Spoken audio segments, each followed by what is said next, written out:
we change the topic today to something like characters? Let's do that. Let's do that. Let's do that before Coomer and Ann get here. Wait. Let me hurry and make one. Wait. Let's do that. That would be great. Ultimate red herring. Oh, I wonder if this is recording on there. That's right. Everyone will see what we're doing. Okay. New. And we'll do. Hold on. Okay. Delena's too much chaos. Get rid of her. No. It's the quiet ones you gotta watch, right?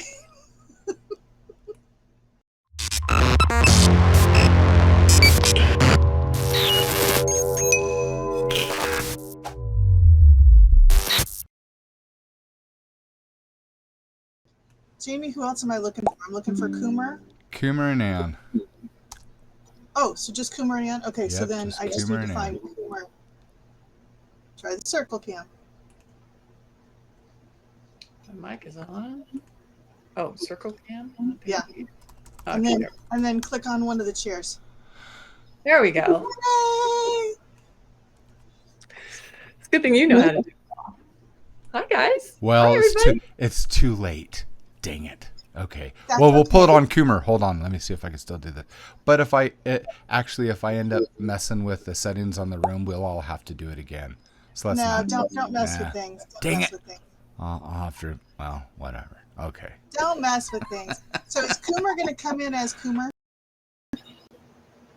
Usually. Okay, cool. Hey, Robert. Hey, Dragon.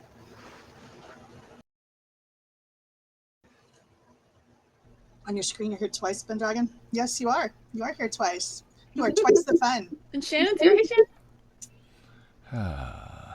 And you guys can still hear me Hi, okay? Robert. Because something weird is going on with my. I With my haven't read headset. your list, though, Jamie. You did a list of questions. You warned us for a change. I thought I would be kind, You're clever. but no. What was clever is what what Lisa just suggested. He's so clever, he's got his mic off. Is my mic off? No. Is my mic off? Oh, doggone it. Stop messing Here it with is. me. Again. I am not in a place that I can be messed with today.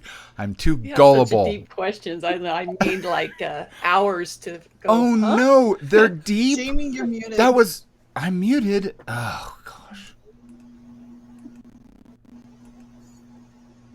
Hey, Susanna. And say hi to people as they enter. How's that? Does that work? We can hear you. Okay. Now you Doggone it. exist again. I don't know what's going on. Little glitches, but no, they're deep. This is the second. This is me making them light. No.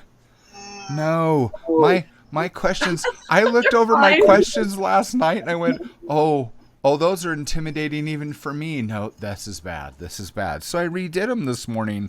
They're supposed to be light and friendly and woohoo. Okay, there. Now you can probably see me. Maybe I'm just the one blind. Okay. Well, we're ready to go because I've been recording for 5 minutes anyway, so whatever. Oh, you always get Of that course. beginning stuff that is, Well- I hope you cut it out. You never do. No.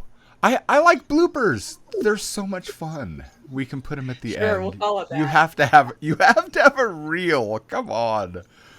A super reel of my life? No, of your life. I'm not following you around with a camera. I'm sitting in a virtual room going, I wonder if anyone will show up. No. Okay. Y'all are. Welcome everyone to the Fiction Cartel. We need like a theme song or something for this. I'm going to make a logo and a theme Hey, there's song. Coomer. Okay, Coomer, get your butt up on stage. You just don't. No, yeah, up on stage. Okay.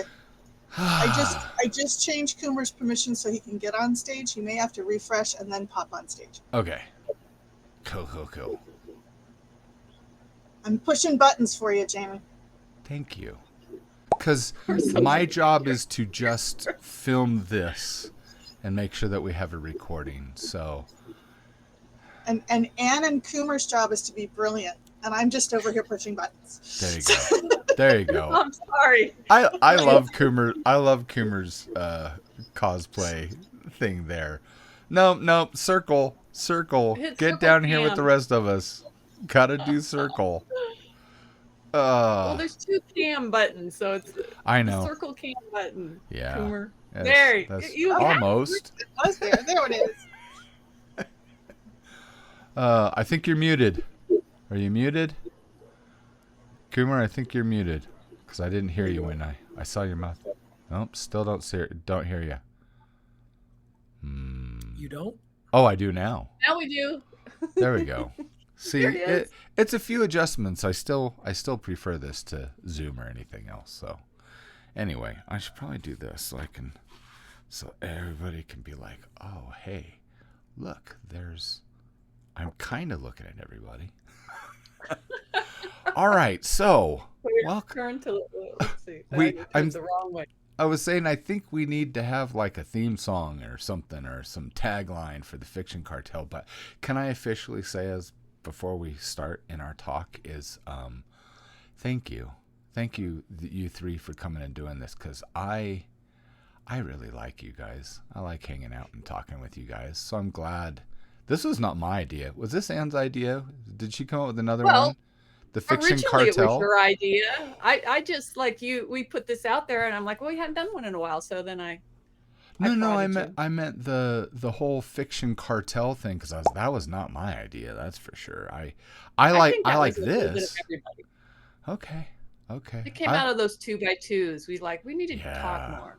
Yeah. Except for I don't know, I'm a stinker. I just wanted to do twice as good as Substack. So we needed to do a 4 or 6. So yeah. Well, I like this platform. I'm having a really hard time on Substack. I can't stream anybody anymore. Anytime Really? I put it on, it has terrible delays, and it's probably my Wi-Fi. But yeah. No, but I have this. But I have great Wi-Fi. I have 350 megs a second, and mine always is garbage compared to what I see everyone else. Good. It's like, how come the owners of Substack, theirs are always perfect? I know, but anytime I get the notice that something's live, I push on it, and it just keeps replaying like the first few words. Me too. So I don't know if the system's then maybe not working. Anyway, we don't have that issue here. No. We're just gonna have fun. So, all right. So since I'm filming this, I can't pull up. I was counting on pulling up the PDF to look actually on the screen, and I couldn't. So I tried to print it out, and guess what? My $600 printer, the cartridges broke. Oh no! So it looks like this. Oh. So I think I can read some of the questions. If not, I'm gonna have to rely on you guys to be honest. Anyway. I have it. Okay. Did you get a chance to read them, Coomer? I did. Awesome. Oh, good. Then you can lead this. Do you want to lead it, Coomer? You want to be in charge? I don't want to be in charge. No. Yeah. I think Jamie is really good at being in charge. I am all okay with letting Jamie be in charge. Oh.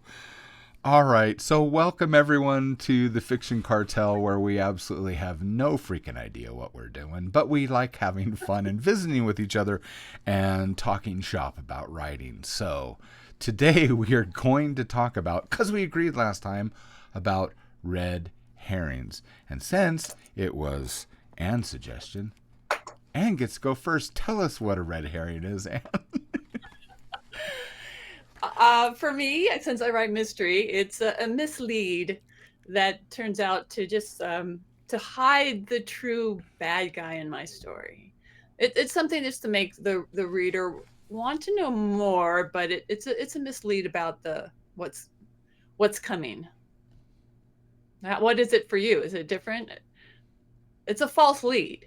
It's a false, like but I would say red herrings exist in other things than mystery.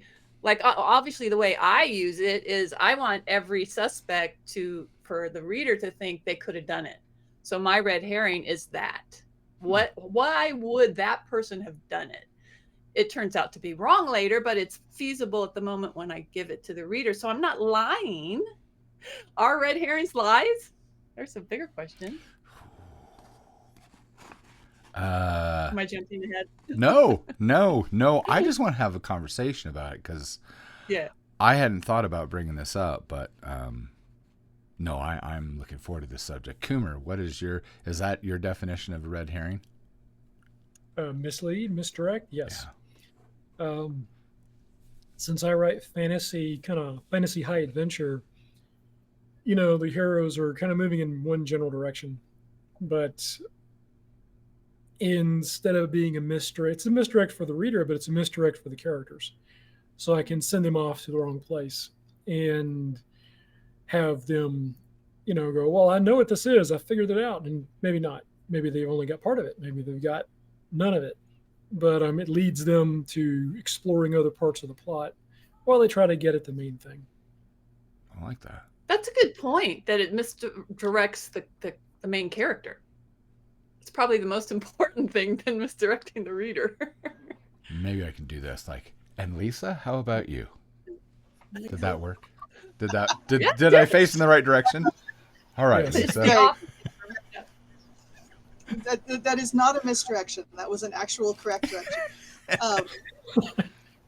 I agree with Shannon. It's not lies, just intentional misdirection. Something else I like about what you can do with it is you can use it like a spotlight. And so everybody focuses on that, but at the same time you slip in some little bit of truth that if they weren't focused on the misdirection, they might see the other one. You can kind of use it as a definite misdirection. Let them see that. So yeah, I agree. I look at Are it you as, saying it hides? You're using it to hide the facts, confuse the facts? Yeah. So like if you have something like, a bomb goes off or something that's really obvious, something that's very distracting to the main character and everything else, and in the background, some little thing happens that's, mostly irrelevant. So, that's just the author putting that in for flavor or whatever. But it turns out that the flavor was actually the point and the bomb was the misdirection. Does that make sense? I haven't pulled it off well, but I've seen some really great authors pull that one off. I'll be interested in finding out what my readers think, because I will never tell them when there's any version of a red herring, and I use them as one of the main foundational things of how I construct stuff.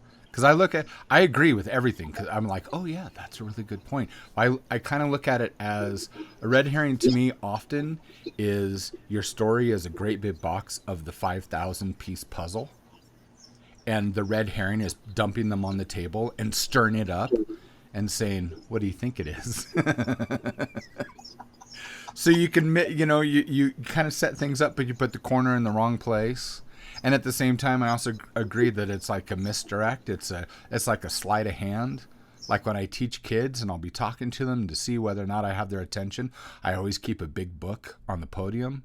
And as I'm talking and looking right at them, I throw the book off to the side in one of the aisles. And a third of the kids look over and say, you see, you're not paying attention. What's going on? But the biggest one, I think, is, that's why I have the example here on the paper, is it's kind of like stepping on a Lego and then doing something while they're not looking. So we have a definition. It's a misdirect, right? I like your question though, Anne. Is it lying? Are we lying? Are we lying? Are we lying? Are we just not revealing everything? I think sometimes it's a lie, but it's always, it can't always be that. I mean, it needs to be tied into either the character, as you've mentioned, a misdirect for the characters, or the plot. Mine are all situational. You just can't. And sometimes it's even a character is a red herring. Do you do that? How far do you take it? Depends Coomer, on, you're nodding yes. depends on where you want to take the characters, right? Or where you want to take the readers, the experience that you want to give them. I mean, has anyone here read a book that when you were done and you realized it wasn't what, and maybe it was a mystery, but when you were done, you kind of went, oh, come on. But then you go back through the story and realize they never lied. They never, ever lied. You just took it the wrong way. You made assumptions, but they laid everything out very carefully, and you went, oh my gosh. They made you make assumptions. Yeah. That's a good writing, I think. Yeah, that's when you like, I gotta see that again, that movie, or I gotta read that again. That's the phrase I like. That you make them make assumptions. That's a great line, Ann. That's, yeah. What about you, Coomer? I think it's really good when you can do the make assumptions, or if you can actually use it and point it at a secondary character. And the red herring is partially a secondary character, and you're pointing reader at the B plot, where you have the A plot go do something else. I like that. I like that a lot. Let's see. Red herrings can come from characters being shady, plot breadcrumbs leading to nowhere, or world-building lies we're all supposed to believe. There's that word, lies. Which one feels most satisfying to you as a writer? Is it the... Not a lie. That's not satisfying as a reader. So I think I'm always trying to satisfy myself as a reader first. So I like truths that you just don't see all of it. You know, the iceberg thing. You see the tip and underneath is the truth. And when that's revealed to me as a reader or when I'm writing, I love it. Right? You know, it's like The Crying Game or I See Dead People. I always forget the title of that movie. The Sixth Sense. You know, all those. The Sixth Sense. All those, you're like, oh, dang. At what point did you get it? I don't know. Sixth Sense, for some reason, was really slow. I got it when they made you get it. I was the same thing, and my kids were like, what is wrong with you, Dad? We figured that out back. Yeah. I was so into that, and I was like so feeling for that kid, and I was like, I'm so glad he's there to help him. And then the end, I'm like, wait, what? No. That's a great point. See, and I feel the same thing, and that's good as a writer to know. I was in it because of the emotional impact going on with that kid. Yes. I wanted to help the kid, so I wasn't thinking, what's really going on here? So I think that's an important thing. If you want your red herring to work, emotionally impact us. So was he the red herring though? Anything.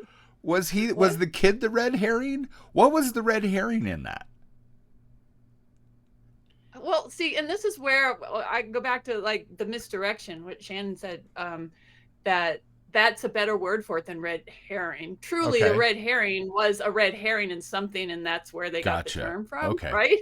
Okay, yeah. It was an object. So, yeah, so I say the misdirect was definitely the emotional thing going on between those two characters. And they tied it in because Bruce Willis's character had done something wrong, and he had a patient that killed himself.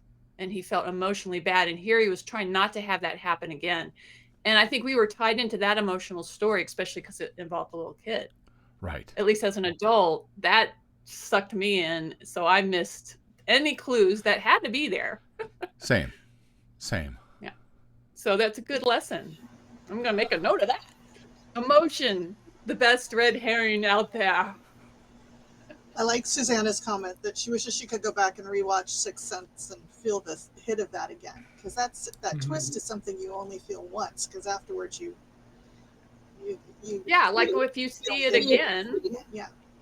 Do you remember the Silence of the Lambs? There was the last scene where Clarice is going to the actual place where the killer is holding the women, and the rest of the team, FBI, CIA, I forget who they were, are going to where they think he is, and they keep cutting back and forth. It's great editing. I don't know if it happened that way in the book, but it's great building, and it makes you think she's going to be okay and they're going to face the killer, but it flips.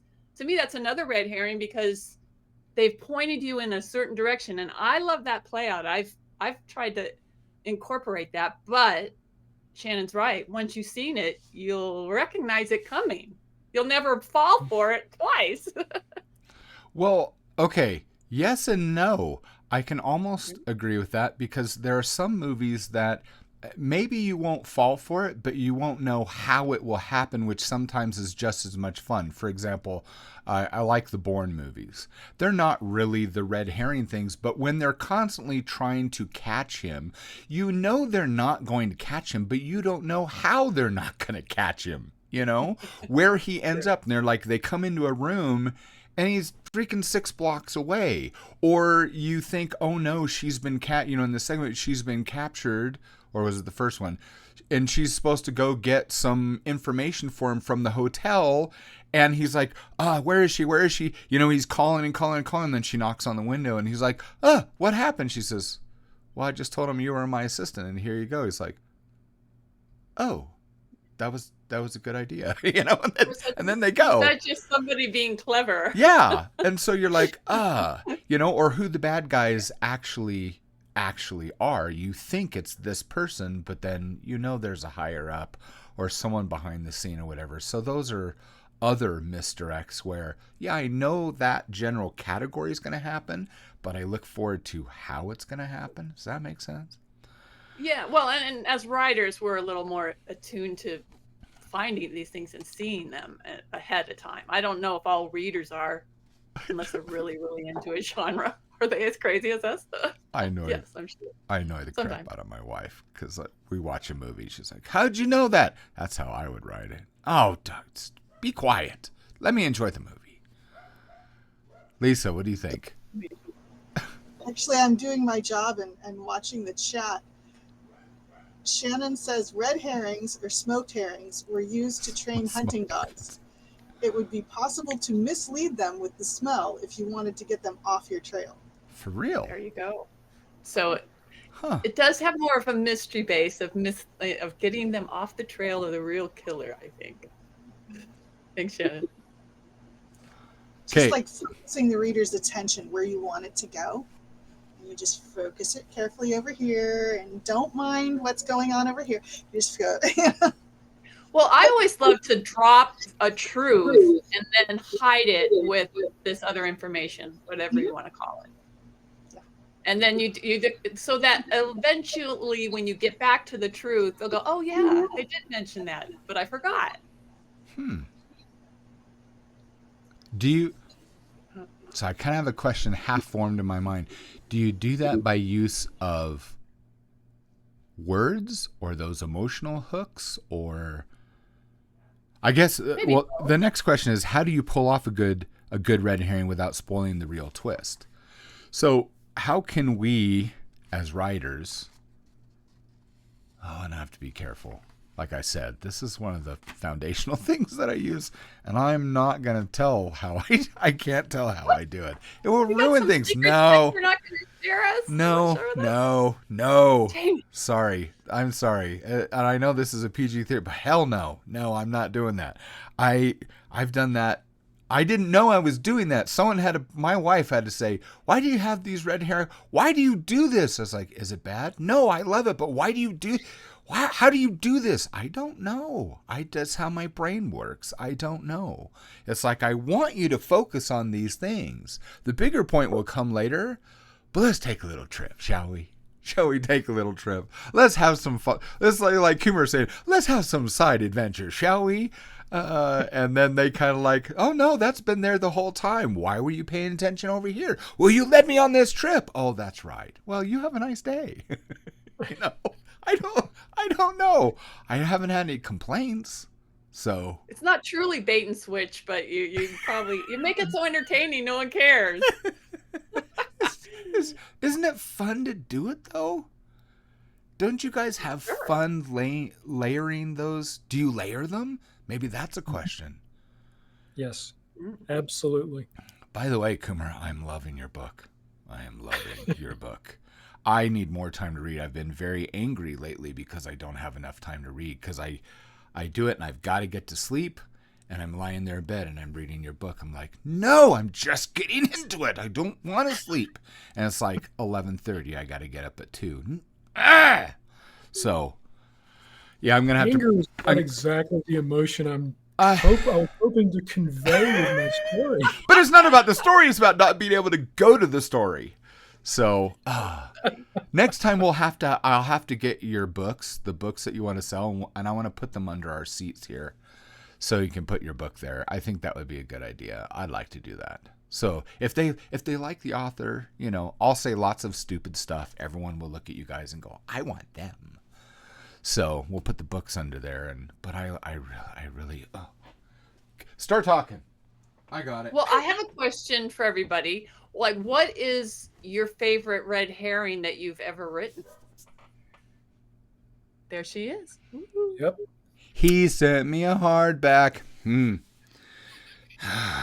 I'm sorry. I will tease everyone. I love this. This is not being read, by the way. I only do digital. This stays closed. The spine is not broken yet, and it will never be. Okay. Okay. Oh, no. It's my prized possession. Okay. I love this book.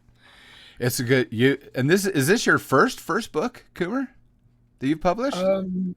No, it's Okay. not my first book, but it's my first full-length first-person point of view book. So It's good. It's really good. Yeah. Okay. Really, why would he not be concerned about his shop burning down? I'm still like, my OCD is like going, you're freaking nuts. You have why? How could you go out to lunch? It's in ashes. What? Okay. Sorry. Back to Herrings. Misdirect. Hey. No. There you go. The question was, what was your favorite red herring? You don't have to describe what you wrote, but maybe sort of the content, the structure of it. Okay. Lisa, you go first. My favorite one I was forced to take out. Oh no! Why? Say it isn't so. All of my editors and my beta readers were actually, no, not all but one of my editors and beta readers were like, no, you have to take this out. One beta reader, when I said I was going to take it out, I was going to surrender and take it out, one beta reader almost threatened to attack me. But yeah. Did they give you a reason why it had to come out? Yeah, they said it was too big of a red herring and it was too distracting to the readers. I was thinking, the clues are there the whole time. It's there right from the beginning. The clues are there. And then maybe they get to the end of the book and go, oh, wait, now I have to go back and read and find all those clues. But I was told no, that modern readers don't want to do that. Wait, there's such thing as a too big of a red herring? Is there a size of a red herring? It So it might have been sidetracked- a lot of the book, I thought. Do you feel like it sidetracked? They were saying it sidetracked the story, and then people would be like, "Oh, this wasn't true." They felt it weakened it, and it wasn't. It was never a lie. It was Oh. just who is this person? Who is this person? Who is this person? So the whole story was, who is this person? And I'm trying not to go through the whole plot. And then what the editors, who are very good editors, by the way, said was, no, in the very first scene, you say, who is this person? Who this person is. And so then the plot becomes, how long is it going to take the main character to figure it out? Oh. So instead of, there's this dynamic between this, more nebulous, who is this person, now the reader knows that there's this really heart-wrenching thing going on. And so I think it did strengthen the book to take it out, but it was still. So basically, your reader had to wait too long for that so they were like bored, going, why don't they know this yet? So maybe there's a time limit to red herrings. Well, that was what I thought. I thought they would get bored if I told them who it was. So that was why I wasn't telling them. But what the editor said was, nope, start it out by telling them who it is. And now it's just how long is this main character not going to get it? And how twisty. Building suspense then to when they find out. Yeah. See, sometimes I don't like that as a reader. I'm always like, well, come on. Is this the only thing? But I don't know. It can work. It can work. It depends on the story. That's like the sad part, I guess. Jamie, did you? Well, I'm just kind of baffled because I like things that are layered. I like people pushing me, authors pushing me. So if the story's great, just lay it on thick. I like figuring out puzzles. So that it just as long as it's intertwined with lore, because the way that you're gonna win me, it's just like, all my friends know I like pretty things. I just like pretty things. So you can write an article and everything else, but I hope that you have like a pretty graphic in there to like catch my attention while I'm reading, or if your words are such, your descriptions are such that I can visualize a pretty thing, then it's usually you've got my attention for a good span of time. But I have to become emotionally invested. I have to like your characters. I really, really want to relate in some way or another. And yet, if you throw in twists, I hope that they're layered. Because I'm going to try to guess, and there's something, maybe it's a 12-year-old in me, hoping that I'll be wrong so that I can try again. I don't know why, but I love that. And my favorite short story was actually written by one of my best friends. Best short story I've ever read. And I still to this day tell him to his face, I hate you. And he says, why? And I said, because as my favorite, even to this day, it's my favorite short story ever. But halfway through the book, I knew what the ending was going to be. And I kept reading it because I'm saying, I'm so invested in these characters that are so amazing. I hope I'm wrong. And I was right. And I told you about it. You could have changed it before you published it. And you suck. And I'm still, and I tell everyone, read this. It's the best short story ever. But if you don't like the ending, send hate mail to the author. Because you're justified. And I said, you should take it off, change the ending. And I'll still say it's my best, and then I'll be like, I don't know what the ending is. It's the weirdest thing ever. Other books that I don't know how he did it. I love the characters so much. You're going to have to put a link in this replay because I think we need to read it. Yeah, You made a great point there about layering red herrings. And to me, I would add that the stakes have to rise. If you can't have a weak red herring after a strong one, it has to get. Yeah, otherwise it is just a, hey, look over here, and that's like whatever. Yeah. So I like being told the truth, the absolute truth, over and over and over. But like we said at the beginning, I make the assumption that it's something else because it's crafted so well that you think it's something else. That's like I hope someday I can like aspire to do that, because that's my favorite thing as a reader. And it's like, I'm not too sure how to pull that off, but I really love that in books. So if you can layer it and tell me the truth, so at the very end of the books, I go, what the flip? And I go back and read it, and I can find all the points and go, oh my heck, it was there. How did I not see this? Yeah, like my kids, Dad, he's dead. Well, shut up. No. In fact, I was so irritated by that movie, by the way, that I was like, my kid said, no, that's the director. That's his style. I was like, okay, what's Shalom? You didn't like the ending of Sixth Sense? No. I did. I just didn't get it till the end. They had to reveal it to me. I was like, wait, what? And my kids are like, Dad, you always why did you not get this? We figured out halfway through. Whatever. So I went and I watched the second movie from that director. Did it to me again. I watched The Village. And I'm like, what the hell? That was not as. Oh my! That was so. We'll see. But not the same level. I agree, not the same level. And I'm not a horror scary guy or whatever. That put me on edge. The only thing that scared me worse than that was when the little boy was put in the thing, the little dark spot in the stairs, whatever. I wanted to destroy it. I jump in there with him and beat the hell out of all the ghosts. It's like, don't you do that to a kid. I learned that my parental thing like just totally goes over all of my common sense. It's like, you disembodied or not, I'm kicking your butt. Do you leave the kid alone? Yeah. So, but that happened with The Village too. I didn't get it till the end. I was like, wow, I just didn't see it coming. I don't know why. So, yeah. No, so the problem that can happen with a red herring, I think maybe it happened in The Village for you, is that they can spark you thinking one thing is happening, and that's good as a misdirect. But if it's more interesting than what they give you, you're like, oh, I thought I was going this path and you took me this way, and it's not as good. That's And that's actually what The Village was for me. good. That's what happened to me. Okay, that's a great call. That's actually what happened. Wow. It's like you promised something really great, and when you finally delivered, you're like, well, no, the other would have been better. You should have given me the other one. I would have bought that. Yeah, that's what. Okay. So there is that.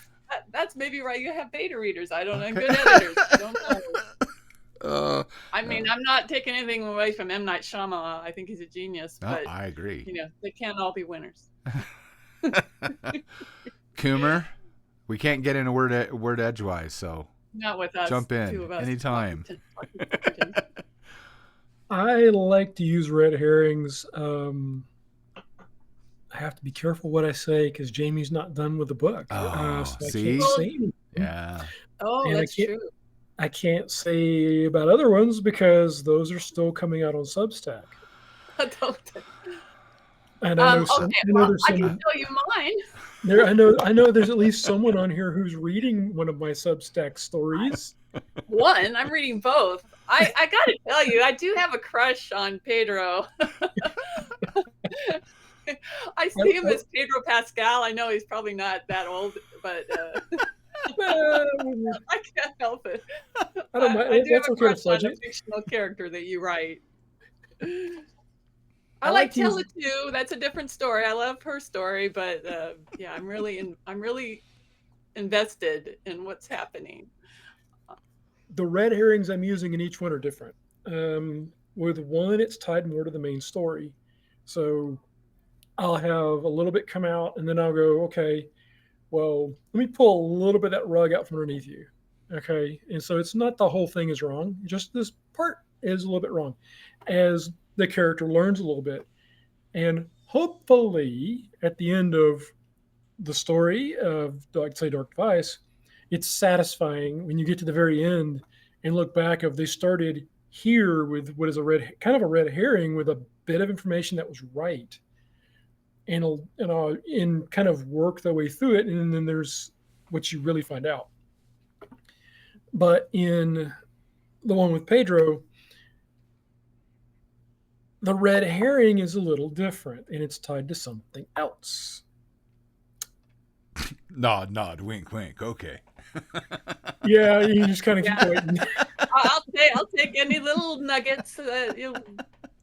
But Yeah, I will say I have done the same thing. It's like, okay, I love what I call a half a red herring. It's like, okay, half of it's true, half of it's not, and then just kind of half is true, half is not. Let me pull the other half away that's not right, and replace it with something else. And what I've replaced it with is also half true, half not. And I keep doing this. I have a beta reader who does read, my Death Whispers of the Etherwave, the pirate-based one, and I mean, guaranteed, I know I've done it right because I'll get a message from her saying, "I know where you freaking live. You understand that?" And I'm like, "All right, I've done it right. Okay." And she's just, I get this huge, massive rant, and it's entirely centered around the red herring. And that's how I know I've done a good job. Is okay. All right, I get that comment. That's my bar. If I get that comment back, I've done good. So. That's cool. Lisa? Hey, what do you think that red herrings work the same way in serialized fiction? I think you have to be more careful with them. I do too. So maybe a half red herring does work better. Yeah, because you have to definitely working for me in reading. Yeah, you have to kind of move it along a little bit. It's almost like a little plot by itself of, okay, the main plot's doing this. You have like character plots and layers done in there.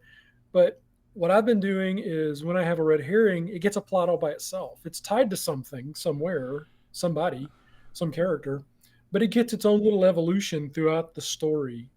That way I can carry it from either, episode 1, it shows up in maybe episode 1 or 2, and then shows up again in episode 3, and it kind of changes and evolves. And as you kind of learn a bit more about it and find out, oh, wait, that's not right. Wait a minute, I thought it was this.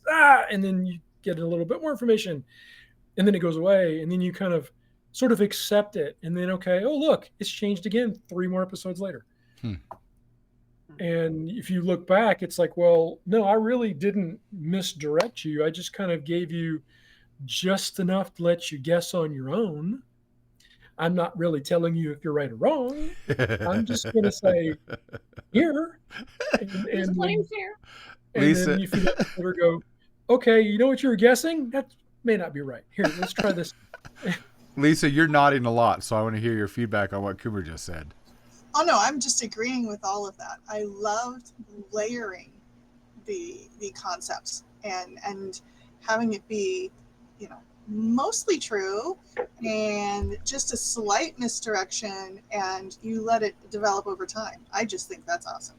That's what you want to do, you See, know. see, I agree with that. That's how I use it too, Coomer. I actually have a book. I have a full book that's just called Plot Truths, and I use them. So when I'm designing the whole story, and here's a weird thing. Okay, so all of you, I'm assuming all three of you are I'm a high school graduate. I mean, I graduated at 15 and a half. I had two full ride scholarships. I just survived high school. I'm not going to go somewhere where older kids are going to beat me up. Hell no. My brother went and he did get beat up. So, instead, but I've been writing and doing this for so long, and I don't know all the phrases for things. So when someone brought up red herrings, I was like, I don't even know I don't know what that is. And they're like, but you do that all the time. I was like, but that's how you figure some stuff out in life, or when someone's being dishonest, or, I grew up in California and was a street kid, and, walking around with, real estate salesmen and drug dealers and the whole gambit of people in between. And if they have desires or purposes or agendas, how are they going to get you to do that? And for me, that is what a red herring was. So you just tell a story where people are who they actually are, and that turns out to be a red herring. I'm just wondering, when you guys put these into your stories, I think Coomer touched on it just a little bit. Do you do it just to mess with your readers, or do you ever do it to intentionally mess with your characters? Because I'm looking at it from the standpoint of Wendell, who is my favorite character that I've ever made, and the center of my, most popular world. He's my innocent. He's my, from head to toe, he's just a good human being. And I mess with him because I want to get him from A to Z over his lifespan. And you don't get there by the world being nice. That's not how we learn. You learn through pain and through experiences and things. So I try to layer things for him, but not in the way that people would think. So I'm just wondering, do you use this to mess just with your readers, or do you use them maybe to help a certain character that you love grow, or maybe a bad guy, you make it to punish him? There's one. Who wants to go first? Lisa, what do you do? For me, I'm just usually trying to explore the nuances of character. And so for me, I love to play with one person's truth may not be the next person's truth. Okay. And so I play off that a little bit. Um, so I think for me, it's just layering the story, because I feel like if it was just one layer, it would be boring. Just But because of the way. do you do it to expose a character? Do you do it to teach a character? You try to do a balance of both? When you write a story and you want to use this writing technique or tool, how do you go when you're looking at your story? What goes through your process or your thinking, saying, this is what I want to achieve, this is why? Don't say what you do, but this is what I want to achieve, and this is the right tool for it. I'm just wondering if people who watch this, they'll be like, well, how do I actually integrate this into my own story? What do I look for to be able to go, oh, this is where I can plug it in? I think for me, one of my goals is always to get the reader thinking, get the reader engaged, and get them thinking more deeply. And so for me, if it's the obvious thing, then they're going to just skim through it. Like I talk about cotton candy books, you know, which I love, by the way. You know, I just don't write them well. Um, I want them to sit there and chew on it for a bit. So I think for me, it's that combined with I love to show how the characters change and evolve and develop as they uncover deeper truths and that kind of thing, and realize that what they thought about the world is not what's actually going on. Cool. Does that answer the question? Yeah. Yeah. Anne, what about you? Well, I always think that anything in a story has to have multiple things it's doing.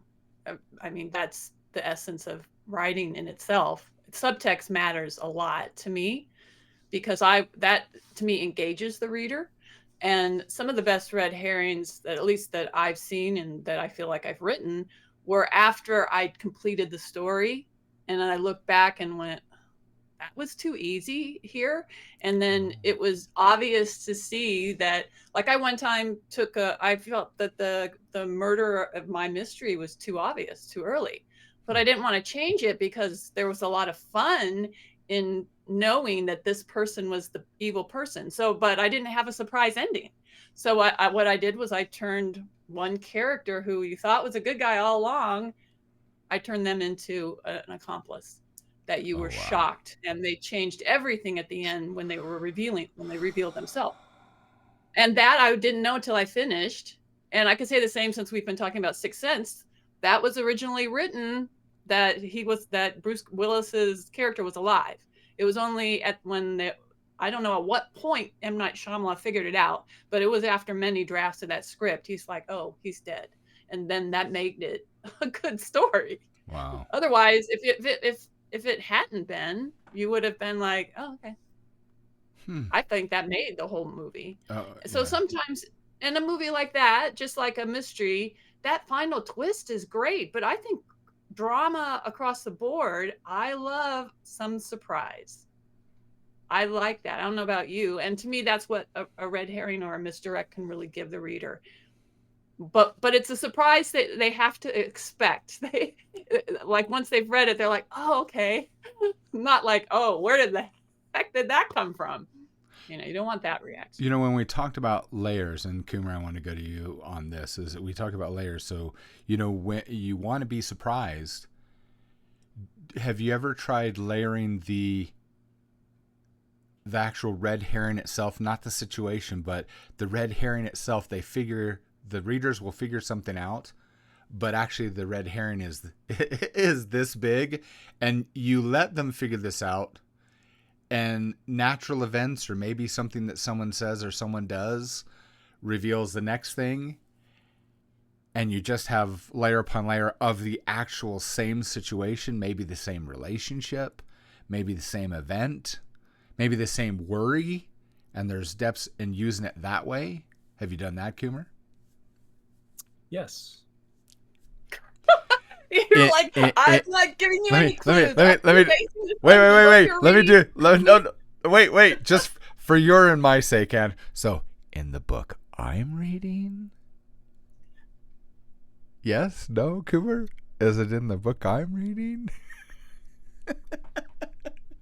Yes. I need more time to read. Okay. And it's in what Anne's reading as well. It's, I think, in everything you write. Today is Christmas. I love doing this of truth from a certain point of view. Yeah. So it's not in touch. That's how I always look at it. It's like, okay, it's true from a certain point of view.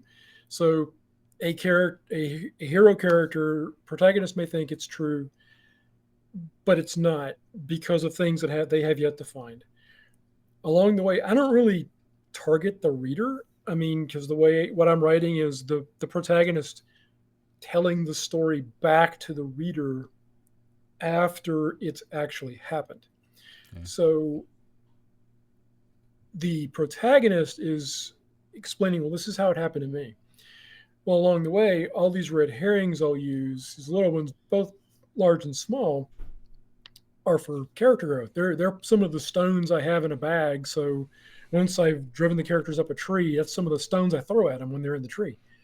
Um, so they'll grow and they'll go, oh, well, it's this or that. And they understand maybe I should not do that again. But at the same time, the antagonist, the villain, is getting kind of the same treatment. And at the end, sort of like we talked about it when we were talking about villains before, with the hero, the protagonist is going to be like, oh, well, let me not be so, take the blinders off. Let me remember this. Villain's going to be a little bit obsessed and get angry and not get the right lesson, but is getting the same sort of attempt to learn along the way from these similar red herrings. It's just I usually start some of the characters with more information than the protagonist has. So as they go along, oh, well, this character will know this and say this, and the main character, oh, really? And that suddenly changes their perspective because now that truth is now shifted. It's now they have a different point of view, and now they've got a broader definition of, well, this device, this little thing, or this whatever's happened, they now see it differently. They see it more clearly. They get oh, maybe it's a that. Right. Okay. I didn't think of that. I like that. So I can layer it that way by having the other characters add bits of information to just kind of drop little more truths in, make it bigger and bigger until at the end, you know what it was. Well, that's awesome. Okay, so the next question that I had was kind of connected to this. Do red herrings add character development? We know that does. So, Anne, I want to ask you this. Do you think that red herrings make everyone look suspicious and underfed? Underfed. Good word.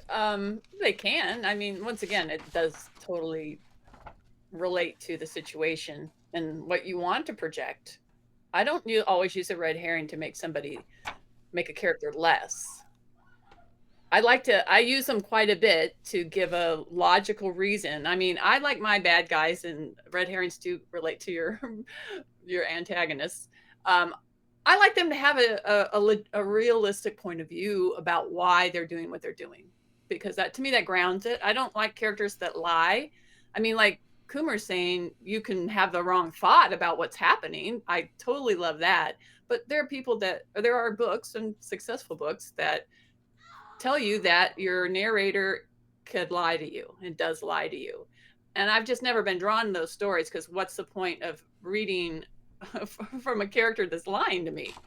Am I supposed to figure that out? I don't want that in my life, so I don't want that reading. So I always do come from a place of there's got to be some honesty in it. So wow, that would be my answer. I like that. Okay, Lisa, you ready? Oh no. Do you consider red herrings the last desperate tool of a writer in crisis, or the beautiful backbone of a good mystery? So here's the sub question: is how do you spot the difference between genius and we ran out of plot? Well, I think if the red herring doesn't really do much, if it just stands out like a sore thumb type thing, and then doesn't change the characters, doesn't help develop anything, I think that would be the oops, I ran out of plot. I think they need to be more layered, more nuanced. That's just, I think doing it well, it should be like a real key part. I don't think it's just something we slip in some of the time. Okay, the chat is going crazy, so just bear with me. Okay, let's answer some questions. No. What if the character is, so Susanna asks, what if the character is lying to themselves? People lie to themselves all the time. Yeah. Yeah, that's why I told her I don't mind. That's not your narrator lying to you on purpose. They're lying, so that's character based, and that's their misconception. Life. That happens yeah. If that happens all the time, doesn't it? But good point to make, Suzanne. Yeah, it's different than a narrator that lies to the reader. That's what I don't personally enjoy as a reader, so I don't do that. And like Shannon points out, it's ideally a character is not aware that they're lying to themselves. Exactly. Right. That's exactly it. I play with that a lot, where I'll have a character who's got a very definite point of view, and maybe it's not fully accurate. but it's their point of view. It's something they believe deeply. And then if that gets shaken later, then I've got, character development, plot development, and all sorts of things. So. Well, what about a character? Okay, so here's something where there's a character who does lie all the time. He knows he's lying. And this is a movie that I enjoy very much. My wife and I watch and love this movie. We own it. In The Saint. So you've got a guy who he is, a master of disguise. And when that lovely, I don't remember what she was, a physicist or whatever, but a rocket scientist, I don't know. The movie with Val Kilmer? Yeah.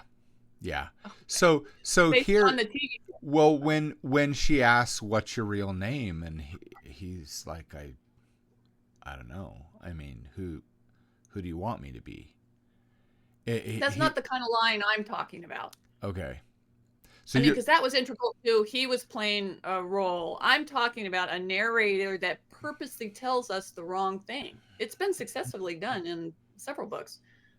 Yeah, so straight on, they say, hey, this is an unreliable narrator. They're going to lie to you. Like, well, other people might like that, and then they obviously do.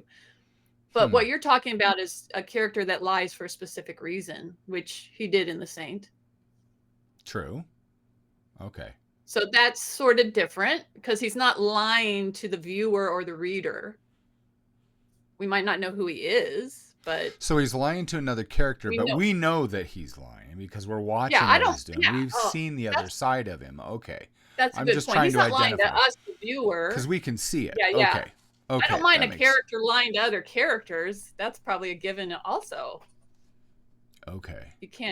You don't want your character just to tell everybody everything. Well, see, and I was just trying to clarify that because, like, for me, the way that I think, it's like I have love and respect for people's perspectives. And I use that word specifically because I'm the type of individual that says, no, there is no your truth, my truth. There is the truth. And there is perspectives or shades on how we see that are probably not accurate.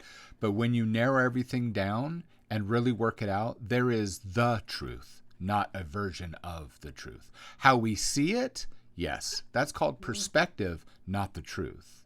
That's my way of, people don't have to agree with me. That's how I look at the world. That's my filter, how I was raised and how I raise my kids. So when you start saying, well, I'm going to live by my truth, you're going to live however the hell you want. And that's on you and that's good for you. I support that. But to say it's the truth, not always, no.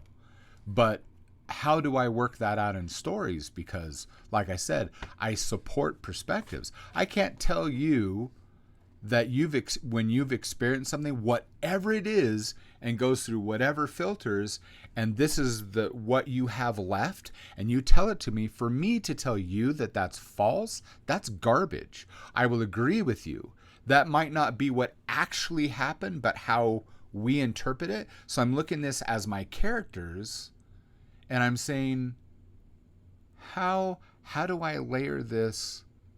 I'm trying to go back to not lying to the readers, because I agree with you. I don't like that either. I think I have had a couple books where when I figured it out, like within the first 100 pages that was happening, I literally was like, screw this. I just threw it in the trash. I wasn't interested anymore. Because I deal, like you said, I deal so much with it in real life. I don't want that. Why would I want that? I don't want people lying to me anyway. But when it's the characters, like, didn't we a few of these ago, we talked about Thanos?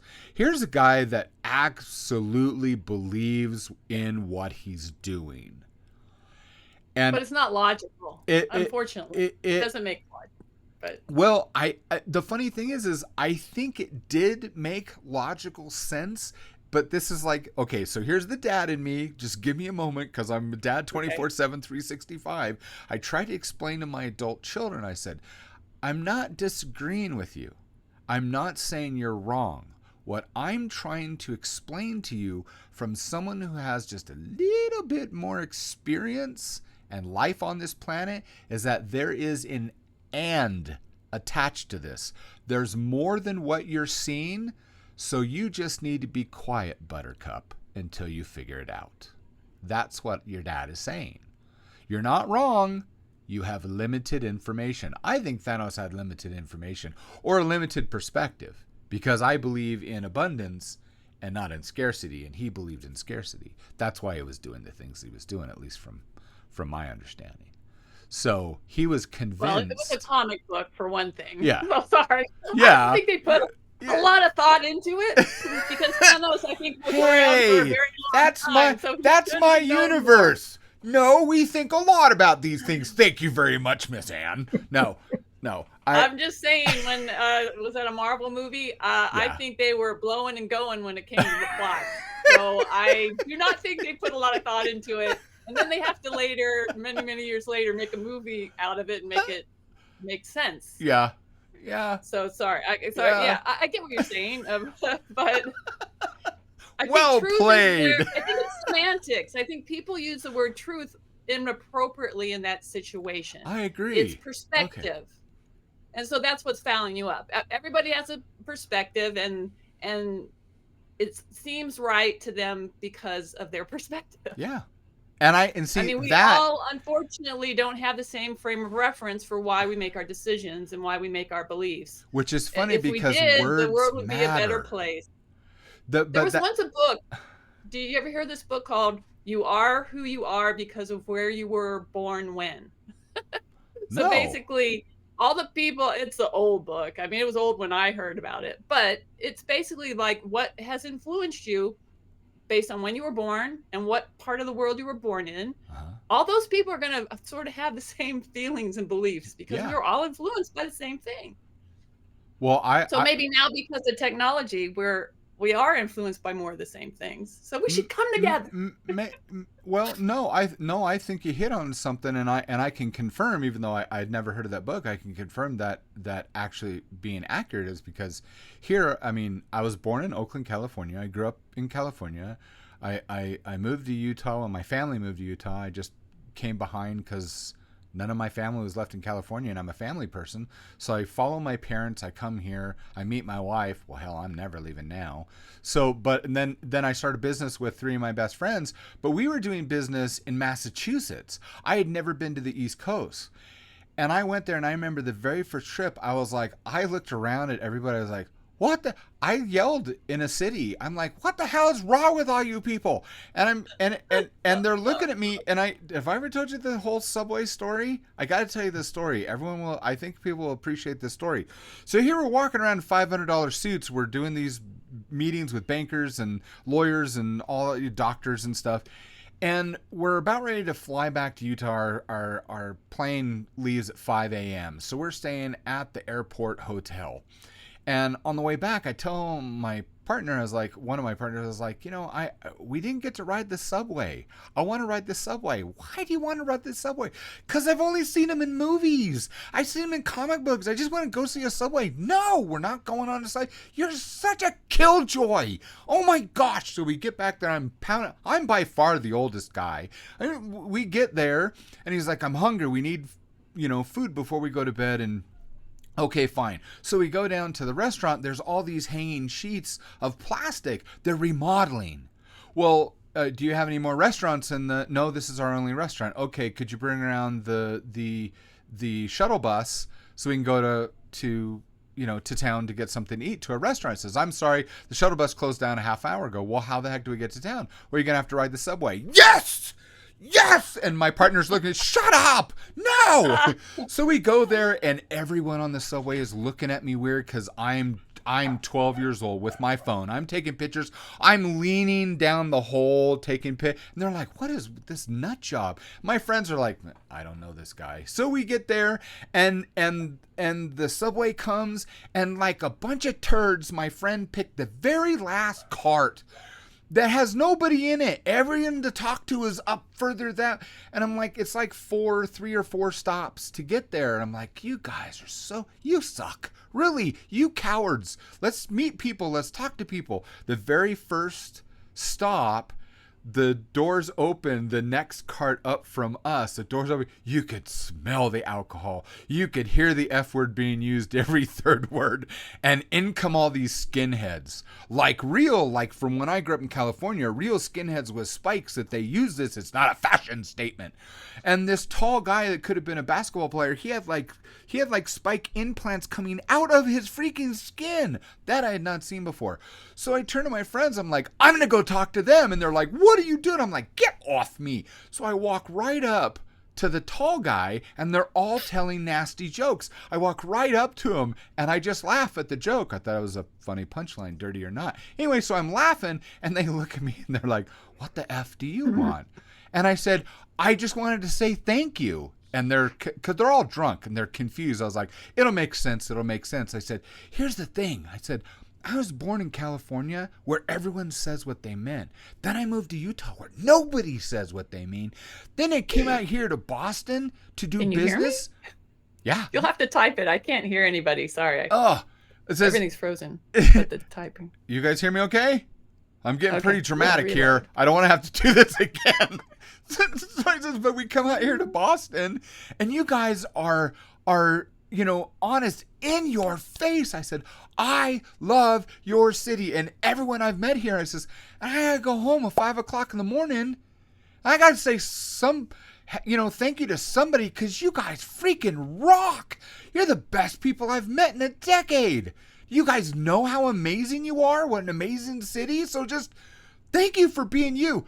Those guys looked at me like, and then they started laughing. They slapped me on the back and says, dude, you're all right. We're going drinking to a bar. You want to come with us to a bar? I was like, no, I got my friends back there. But I just want to say, you guys are awesome. So thank you so much. I says, I have loved coming to Boston. You guys are freaking awesome. And they're like, hey, man, have a safe trip home. And come back and see us again soon. I was like, I will. And I go back. And my partners are looking at me like, and I'm like, dude, they're just people. They're just people. And that's when I learned that people were so incredibly different. And I went home. Now, I'm a believer. I went home and I'm looking up to heaven going, hey, God, I get it. I see why you love your kids. They're freaking amazing. I want to go. I want a summer home there if I could make enough money. Because I love, Massachusetts. Dude, if anyone from Massachusetts hear me and see this, you freaking rock. I love you guys. It's so awesome.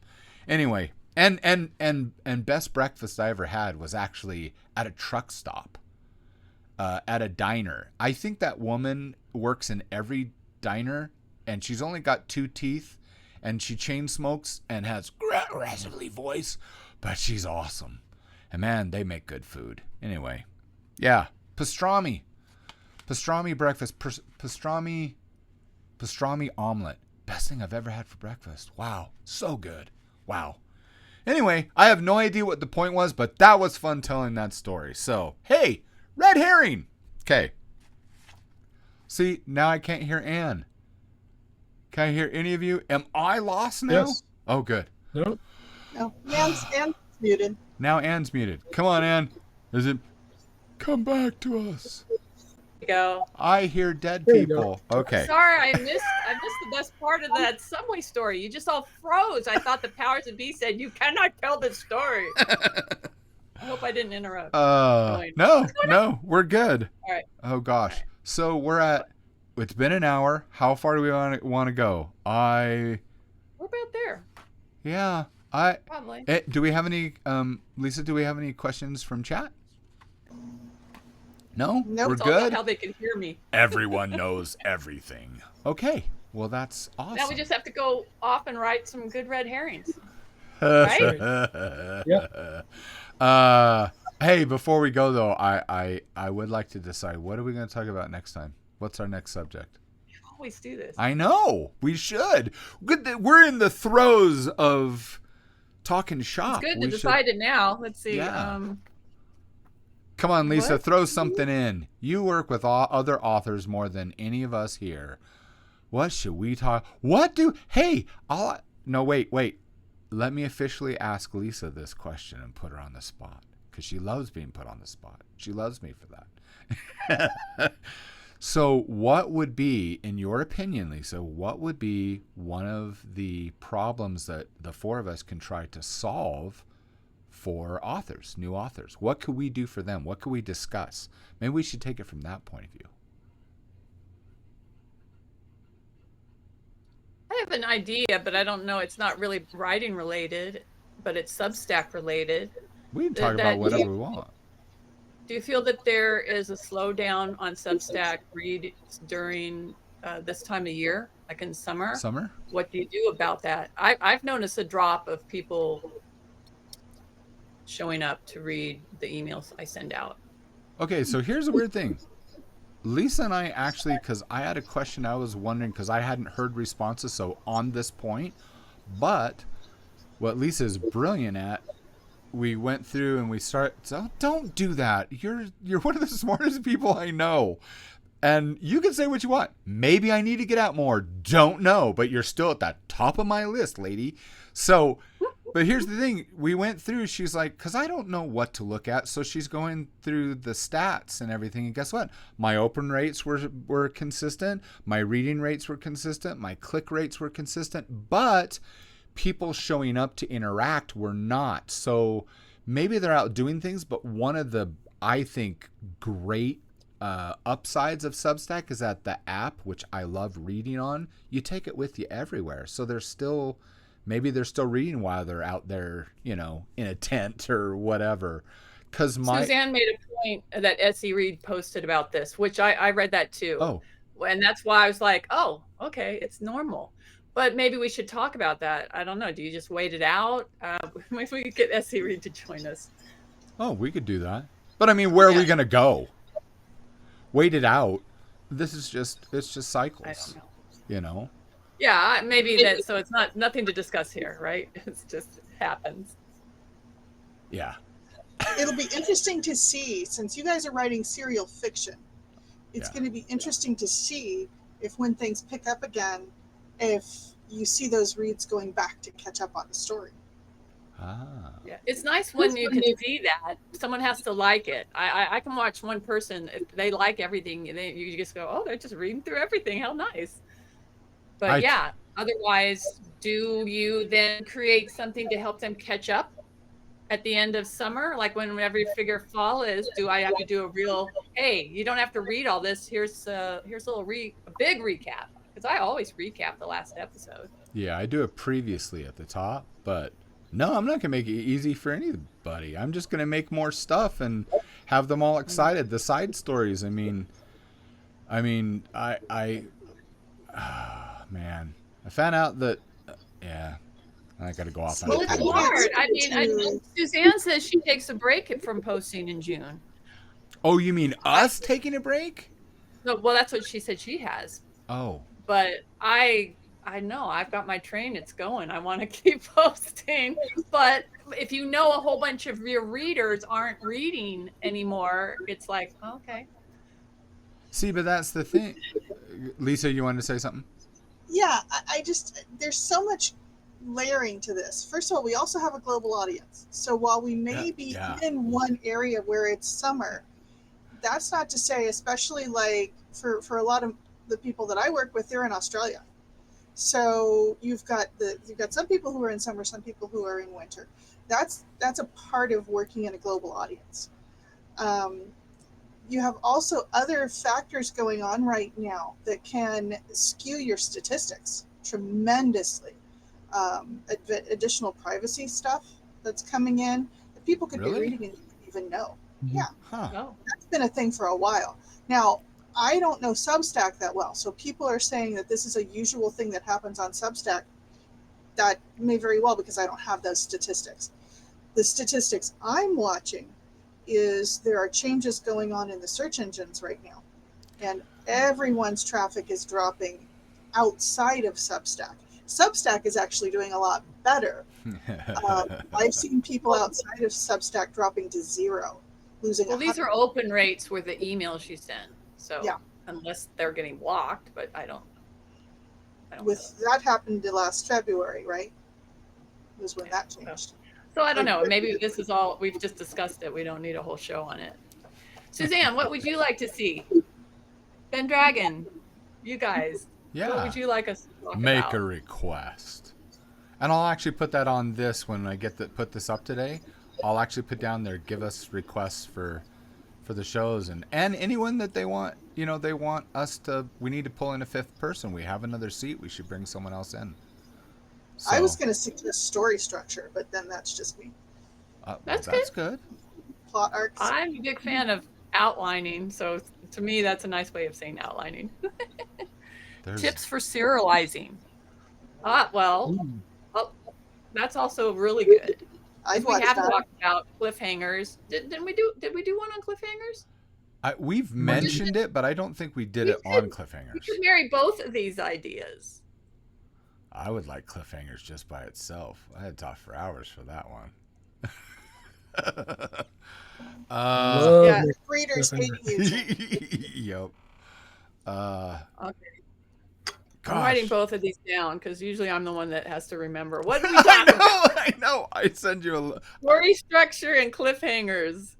What the heck happened? Where'd y'all go?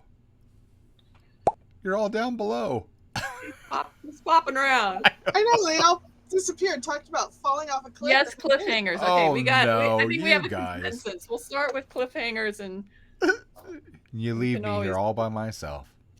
Cliffhangers are fun. Yeah, cliffhangers are fun, and that definitely goes into great things to do for serializing fiction on Substack. I'm gonna scroll up and make everybody see where they went. So you can see on the video. Cliffhangers would be good.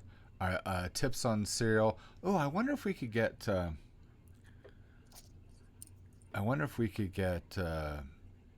Simon Jones in here. Simon K. Jones. Except for his being in England, the times. I mean, what? He's seven hours ahead. Is that correct? What part? Well, let's see. I can just see what time it is there right now, and we'll see if it's even feasible. I think he's near London. I think. What time is it in London right now? It should be 7 hours ahead of us. 6:45 p.m.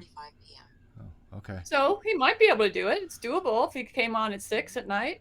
So maybe I could ask. We talk ask. about he can say no. There's nothing wrong with that. Well, he's been wanting to come do this. He's already told me he would like to come do this. So he's been serializing for a while. So. Oh yeah, decades.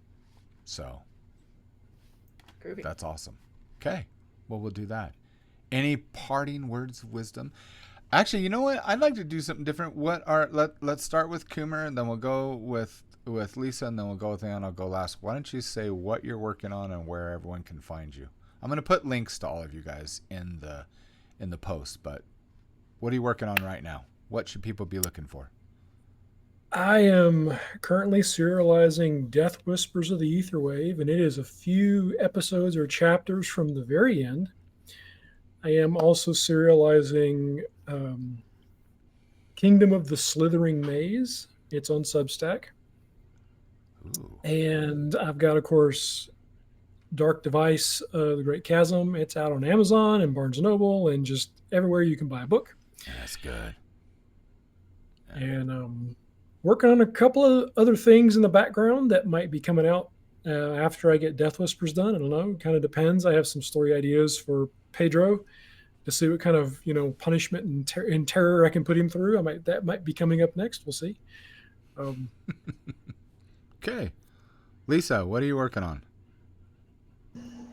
Mostly nonfiction right now. Publishing some books for other people. You can find me everywhere as Delana. That's pretty much it. My school. Okay, we'll put a link to that as well. Ann, what are you working on? Where can people find you? Well, I recently published my Harvey Girl serial that was on Substack on Amazon. So it's The Harvey Girl Fool's Treasure by Anne Kimbrough. And then currently on Substack under Tell Me a Mystery, I am releasing Darkly, which is sort of the FBI collides with dark magic. Cool. Bit of paranormal thriller. And all of you make sure that you provide me with links so that I can put that on the page here. And I'm doing my same old. I'm Life of Fiction and working on Chronicles of a Hero. And so season 5 has started with Chronicles of a Hero with Wendell. And Trench Wars has started, which is awesome because I have an arrangement with a young lady, a young gnome reporter that everybody absolutely detests because she's talented. She's a sleazoid, but a sleazoid that you actually like. She gets her job done. And she's agreed to do some side interviews with the Trench pilots. I asked her, I said, if you can get me some decent dirt on each and every one of them, I will publish them to the human beings. And since she is very egotistical, she said yes. So we'll see what happens. Other than that, thank you, everybody, for joining us. And I hope you enjoyed Red Herrings with the Fiction Cartel. And next time, I will have some theme music. Ha ha ha ha. Okay. Oh, wow. There we go. Thanks, Jamie. Thank you guys for showing up. I love hanging out with you. Okay, we'll see you next time. Bye. See you next time.